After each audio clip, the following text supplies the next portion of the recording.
Første mand på listen er vores allesammens Jesper Skibby.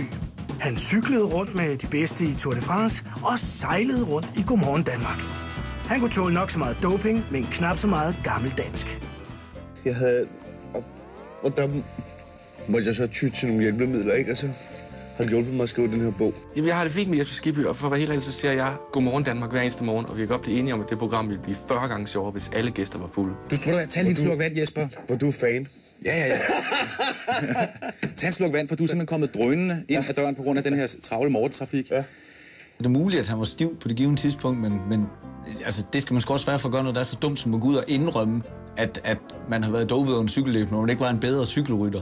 Men hvorfor var han vundet et eller andet? Det var en meget fin, festlig måde. Hvad hedder det? Jeg kan ikke huske, at man var fuld. Han opførte Hvem er ikke det? Det var morgen. Hvem er ikke fuld om morgenen? Hvem er ikke? Showbiz. Det er bare sådan bedre at vågne op til, at man sapper om, og så sidder Ole Steffensen og interviewer en fuld Ole Henriksen og en fuld Etta Cameron, der sidder og siger, jeg elsker dig, jeg elsker også dig, jeg elsker dig. Og også Nikolaj Kirk, der sidder og siger, hey. Det vil jeg nyde meget mere end det, der sker lige nu. Sovs det over, ikke? Ja, du må ikke spise anden. Altså, forstå mig ret. Ja.